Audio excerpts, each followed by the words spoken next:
What's going on, ladies and gents, boys and girls, guardians of all ages, Joker back again, once again, and recently I was watching Overly Sarcastic Productions' One Villainous Scene, You Must Be a Belmont. In it, they deconstruct Dracula from Castlevania, a villain who was a monster, who had to be stopped, but one that the writers didn't shy away from humanizing. In fact, you might even argue that Dracula's Achilles heel was the fact that he was too human. For those of you who don't know, Dracula in Castlevania meets this woman, Lisa. She's a scientist, a doctor, who just one day decides to casually walk on up to Dracula's castle, past, the hordes of spiked bodies, knock on his door, and demand that he teach her how to be a better doctor. You immediately understand the chemistry between the two characters. We then cut to a scene of the church burning Lisa alive at the stake for the crime of practicing medicine. It seems that Castlevania takes place during a technological ignoragnum, and, at some point humanity got knocked back to the Dark Ages. It was probably the darkness. It's always the darkness. Anyways, Dracula tells the people of the city that burned his wife death that they have 1 year to get their affairs in order because in 1 year's time, he's coming back and killing them all. 1 year later, these people seem to have thought it was a joke or something, and that the big talking face of fire in the sky wasn't going to keep his word, ... He kept his word, ... But revenge isn't everything Dracula had hoped for. It doesn't fix him. It doesn't heal him. It doesn't bring back his wife. If anything, it hollows him out even more. And so he decides that all of humanity must die. His justification being that there are no such thing as innocence, that anyone at any time could have stepped forward, said this was wrong, and saved his wife. And so all of humanity must die. Later on in the series, his son Alucard will point out that Dracula, his father, died the day that his mother died. And all the rest, all of this humanity must pay the price and die, has been little more than history's longest suicide note. And Alucard's not wrong. Anybody who's ever lost somebody they loved or cared about knows that anger, knows that grief, knows that well of depression. They know that not only is it easy to get trapped in, but it never really goes away.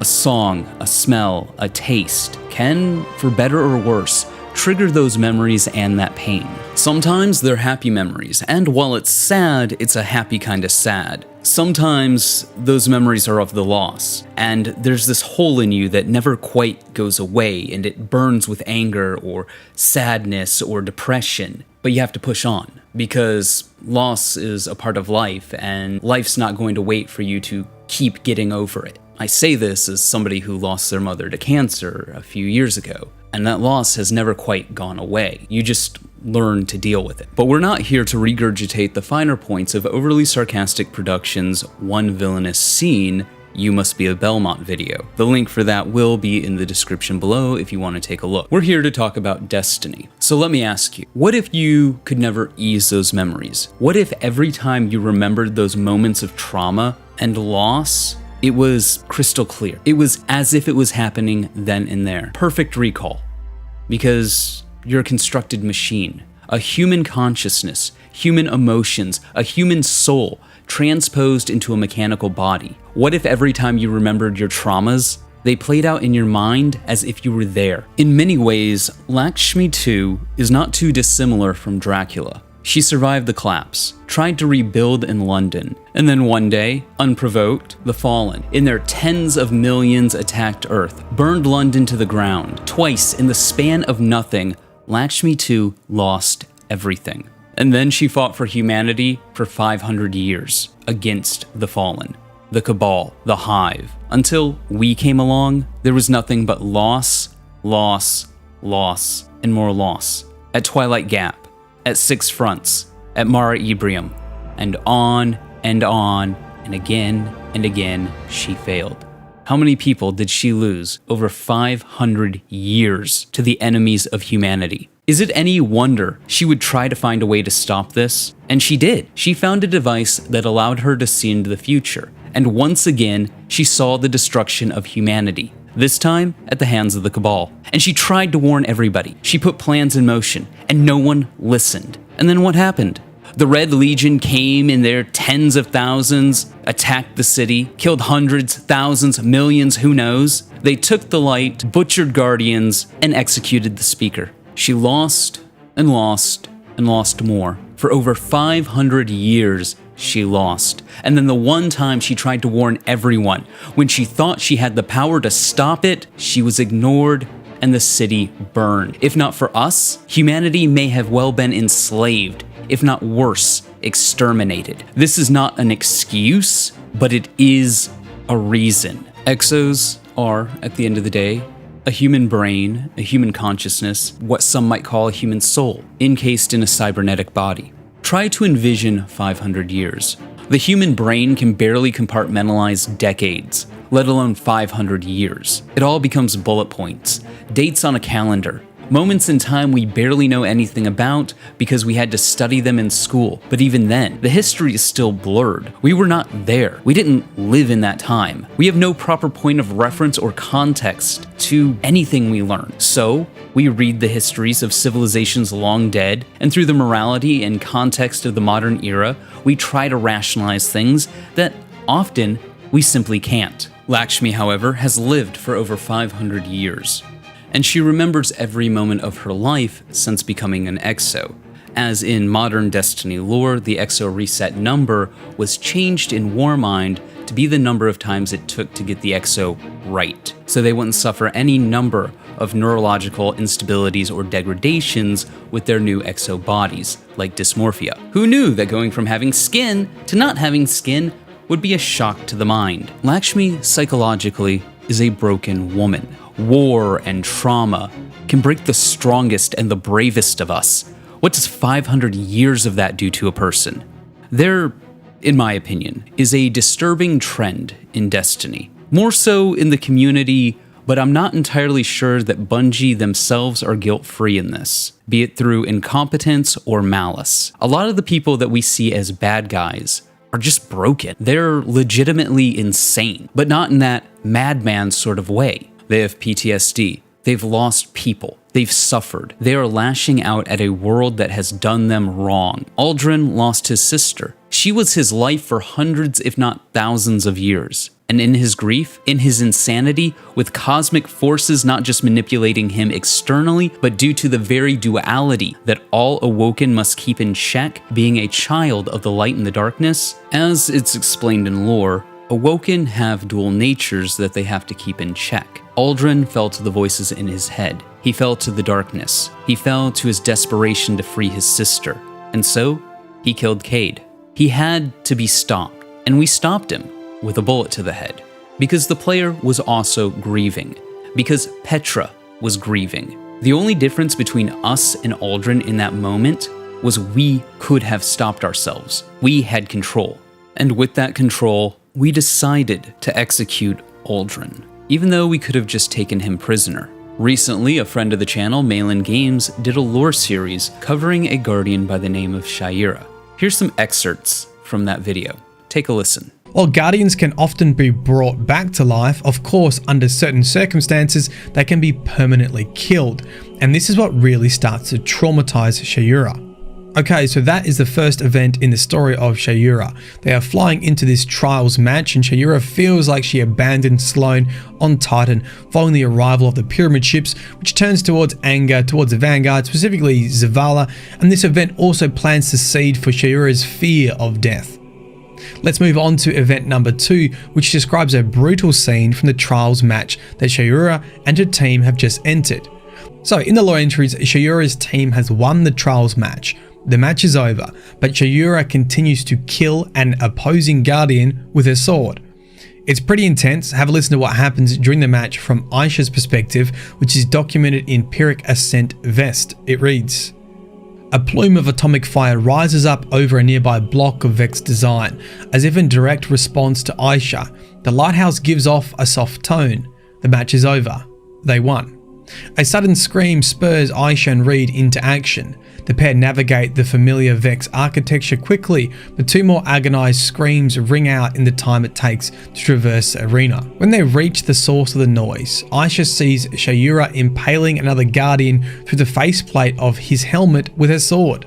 His ghost shrieks in frustration, trying desperately to get between Shayura and his guardian. "Shay," Aisha asks in confusion, but Shayura's only response is to rip her sword out of the dead guardian's head. Reed hangs back in stunned silence. Aisha watches until the other Guardian draws a breath once more, but before he can finish shouting a plea to Shayura, the Warlock cuts off his arm in one stroke and cleaves through the top of his helmet in a second. "Shay, no," Aisha yells, running up to her friend. She wraps her arms around Shayura's midsection. Shayura screams like a frightened animal, lashing out with a swift slash of a sword in the direction of the Guardian's corpse. "Shayura, the match is over," Reed shouts, snapping back to reality. "The match is over." Shayura screams as the fireteam members pull her back, voice cracking in a feral cry as flames race down her arms and swirl along the length of her blood-slicked sword.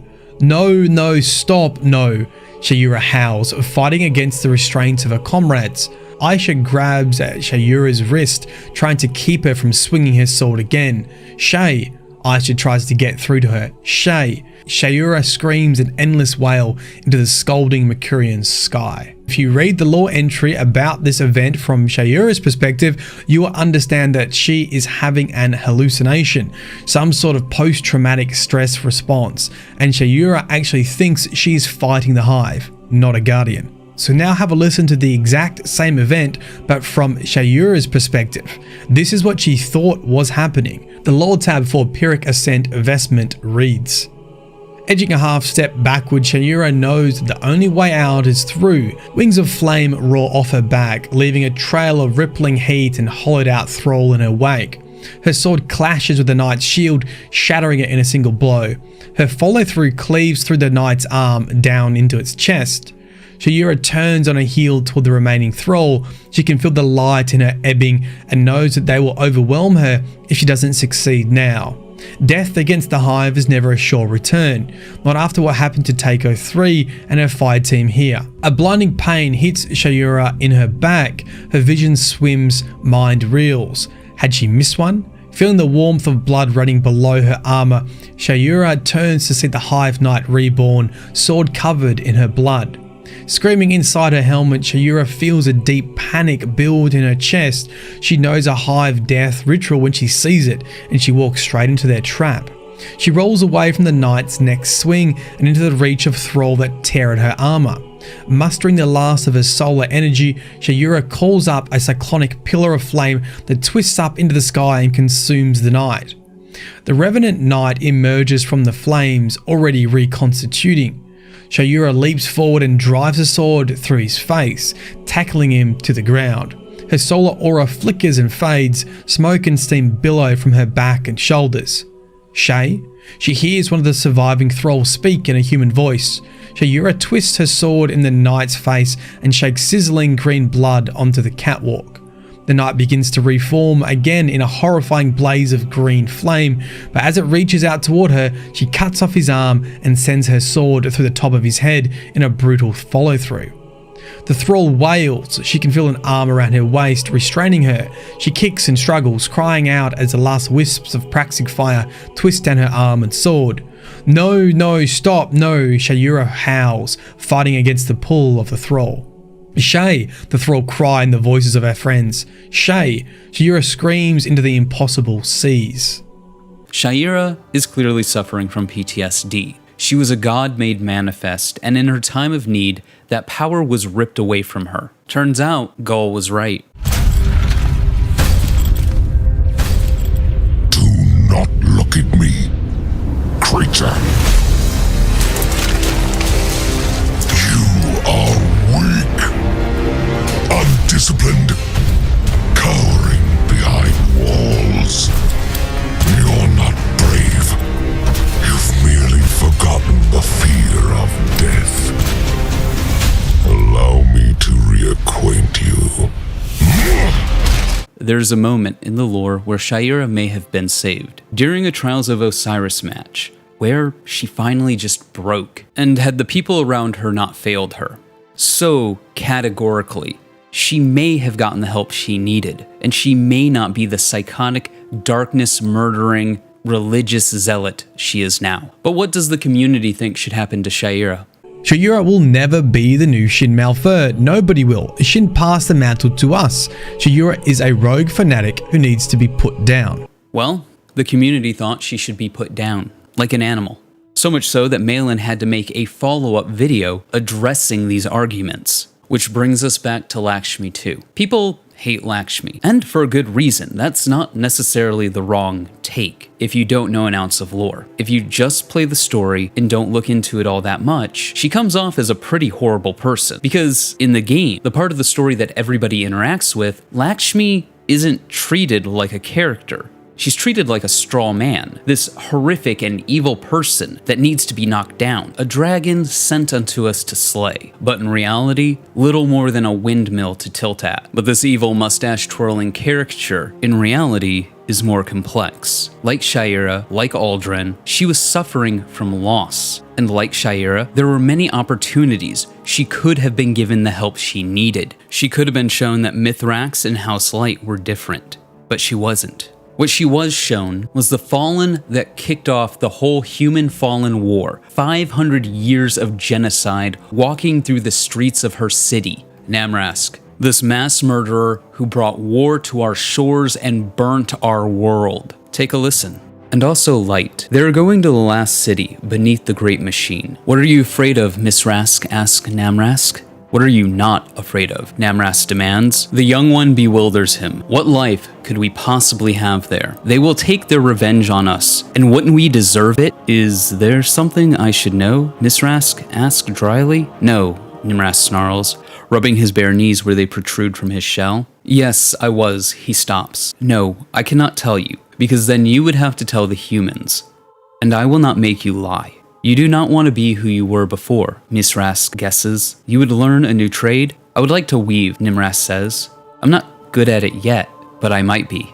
Weaving is a little like splicing, Miss Rask says thoughtfully. Splicers work in metal and flesh, not warp and weft, but the goal is the same, to nurture life with art, and nurture art with your life. I distrust splicers, Nimrask grunts, and rubs his chest. What would a splicer do to him? Fill him with machine cancer? To make him strong again, give him corrupted ether, the undying madness? Misrak's primary eye shines. I am an older kind of splicer, those who look for the light in all things. Maybe the right kind of splicer can weave two peoples together, as the Awoken tried to do in the Reef. But the light is not in all things.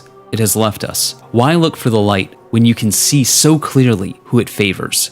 It was once in us, Miss Rask reminds him. It could be again. Namrask remembers such a time, across vast and blood-soaked distances. Reese, I was there, you know, Namrask whispers.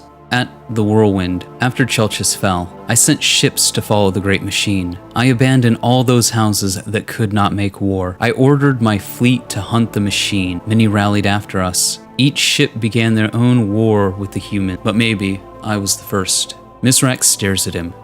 Finally, I understand. Our people fear the Saint too. But I doubt the Saint ever knew them by name. Namrask settles in an area of the last city that has been given to the Elixni. By day, he shares a loom with others. By night, he whispers the names of those he lost until he falls asleep. He sleeps well until the day a human shouts at him, "Baby Eater." Nimrask turns away, but he wants to shout back about the closed air, closed life in a spacecraft, about the hatchlings who survived, and the hard choices about those who did not.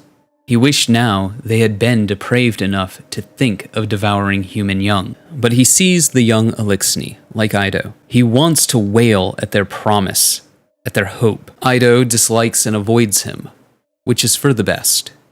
Eventually, Nimrask learns to weave for the humans. His favorite task is making felt. But he also learns to work in silk. He likes the silk maker and runs it manually sometimes, pulling the thread from the spinneret with one hand and then the other, maintaining a steady, even tension, which makes the best fabric. He wishes that he could weave in light, like the guardian warlocks who make the field weave in a secret way. Maybe Misrax will learn how to do that. One day, a machine comes to his market stall. He combs his shell nervously. The machine humans are called Exos. They remind him of the Vex. It's easier to look at their armored shapes than the unsettling softness of the humans and the two-souled Awoken. This Exo wears a colorful mantle. I recognize you, the machine says. He quails. Nimrask sells fabrics, he croaks, pretending not to understand.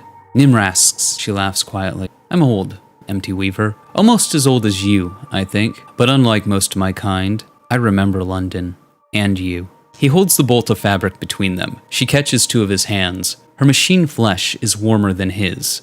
Timelines are born from each moment. We live on one thread, woven into a vast tapestry, but what has happened between us on this thread is fixed. You cannot run from it. You are a butcher. You and I are still at war, she rasps. She releases his hands. He stares at her, breathing hard. Ether smokes from his mouth. She playfully taps on all four of his hands. I am named after an ancient goddess, she says, with as many arms as you. In her hands are Dharma, Ata, and Moksha. Law, desire, meaning, and finally, liberation. Freedom from the war of death and rebirth. Are you freed by your rebirth, Namrax? He repeats. Namrax sells fabric, maybe. There's laughter in her voice. But I don't think Moshka has granted you true rebirth. I have not forgotten what you did when you were Achilles. And I never will, she says quietly. He stole that name, like any other plunderer, and used it. A human hero's name, a great warrior, and a famous runner, Achilles, which means, woe to the enemy. She saw the butcher of millions, if not billions, given sanctuary, with the promise that he'd changed his ways. But she also saw the city that she helped build burning. Another home once again destroyed. She was right the first time, and no one listened. And now, the butcher of millions, if not billions, sleeps inside her city walls with the promise that he'll be a good boy. And one cannot forget the cosmic forces manipulating Lakshmi, the god of lies and deceit, dressed in the guise of a man of wealth and taste, a man loved and adored and respected and even worshipped, Osiris. Savathun, robed in the trappings of her meat puppet, blocked every attempt Mithrax made to try to bridge the gap between House Light and Lakshmi. Savathun put Lakshmi down the path she was on, convincing her that her visions weren't just right, but they were clearer than ever. With his mastery of Vex technology, Savathun, the god of lies and deceit, did what the god of lies and deceit does. Do not get me wrong, Lakshmi paid the price for the consequence of her own actions. But one does have to wonder how many of those actions were truly her design. That's the problem with these morality stories, when in the 11th hour you decide the devil made them do it. And in true Savathun fashion, Lakshmi's plans were never going to work, and quite literally blew up in her face. But Lakshmi was not the only one manipulated by Savathun. Ikora was. Osiris was her mentor, her advisor, her friend. Had Ikora gone to Lakshmi as a friend, or even a colleague, had she bothered to take the 2 seconds to consider the cause of Lakshmi's actions, 500 years of trauma? Had she reached out a hand and tried to build a bridge instead of going to Lakshmi and saying, I'm right, you're wrong, you are my enemy in all but name, then perhaps things could have been different. Some of her own people warned me she was becoming unstable, and I feel I let her slip away. People like to label Lakshmi as a racist or a xenophobe, and that certainly is true. But I think there's an importance as to why she's like the way she is that does need to be explored. She's not somebody who lived a good life, never wanted for anything, and just has an insufferably ignorant opinion on a group of people born from stupidity. Lakshmi's hate is born from centuries of trauma. It's not unlike how somebody who has suffered abuse at the hand of one gender or another now fears that gender in its totality. That doesn't necessarily make them a bad person. That makes them traumatized. And again, there are so many moments where Lakshmi could have been saved, could have gotten the help she needed. But Savathun saw that Lakshmi was isolated, and everything played out exactly as planned. And now, the city is weaker for it. The consensus is who? Ikora and Zavala? Maybe Shax? 2 people running not just the politics of the city, but its defense? There's no speaker, no hunter vanguard, and now no factions. Kei Kakudori. Lakshmi, in the in-game story of Season of the Splicer, is a monster. A horrible, evil person. But only because that's the story Bungie served on a silver platter and spoon-fed people. In the lore, it's way more complex. And And I can't help but think about something Aldrin and the Exo Stranger said. The line between light and dark is so very thin. Had Lakshmi's predictions come true, and the Fallen did attack the city, then would she still be a monster? Or would she have been right? It's an interesting thought experiment, if nothing else. The last thing I'll say is this. After seeing Myelin Games' video on Shayera, and seeing the community's reaction to her, to Lakshmi, and to Aldrin in the past, there is a pattern of ignoring mental illness to the point that the player has no other choice than to put the afflicted people down, and the community absolutely loves it. I for one do not agree with Myelin Games' assertion that Shayera is the new Shin Malphur. I think she is a mentally traumatized person, failed by the people around her, just like Aldrin was, just like Lakshmi was. And there's a tragedy in that, but the community refuses to see that, either because they don't understand, they don't care, or because they're so caught up in surface level morality, just to look good, to have the right opinion, that they never consider a character can be deeper than evil. There was several moments throughout Season of the Splicer that if somebody had reached out to Lakshmi, they could have pulled her off the cliff she was on. But the story needed a straw man to knock down. And in my opinion, not exploring the depth of the character and trying to at least contextualize why she is the way she is during the main in-game story of Season of the Splicer, making it a black and white, house-like good, Lakshmi evil, is not just a disservice to storytelling. It is a disservice to the exploration of grief, trauma, PTSD. It is a story that has categorically failed the characters involved. Aldrin, Shayera, Lakshmi, they are treated by both Bungie and the player base as nothing more than rabid dogs that need to be put down. It's disingenuous and honestly kinda disgusting. For once, I would like to see somebody at least try to help one of these disturbed individuals in a story instead of putting a bullet in their head. I started this video talking about Overly Sarcastic Productions' video, One Villainous Scene, You Must Be a Belmont, and their deconstruction of Dracula from Castlevania. And I feel it's only fitting to circle back to it. A moment ago, I stated after seeing Myelin Games' video on Shayera and seeing the community's reaction to her, Lakshmi, and Aldrin in the past, there's a pattern of ignoring mental illness to the point that the player has no other choice than to put the afflicted down, and the community loves it. In Castlevania, everybody in the party, our intrepid heroes, agrees that Dracula has to be killed, but there's no delight to it. Dracula is explored as a fully fleshed out character, and even though his actions are monstrous, even though he wants to kill every human for the pain and suffering over the murder of his wife, and he has the power to do it, he is given the dignity to be explored. He's sympathetic. You understand why he wants to do what he wants to do, but you also understand that it's wrong, and he must be stopped. And in the end, even Dracula knows he was wrong, and wants to be stopped, but knows he can't stop. And there's a tragedy to that you can only get when the writers bother to spend the time to flesh out the characters within the narrative and give the viewer a reason to care whether they win or die, succeed or fail, or are brought to justice. Lakshmi could have been a very interesting antagonist if done right. All the pieces are there. Someone traumatized by life, forced into a corner, lashing out at a world that refuses to see what they see, and manipulated by the incarnation of evil and lies and deceit, encouraged to give in to her baser urges and fear. Because that's ultimately who Lakshmi was. Tragic character who was wrong. But that's not what we got. What we got in-game was a straw man to knock down, a windmill to tilt at, and we deserve better. The story deserves better. These subjects explored deserve better. But hey, those are just my thoughts. Let me know yours in the comments below. Remember to like, but only if you did. Subscribe for more. Feel free to donate to my Patreon if you're feeling particularly generous. But above all else, stay frosty.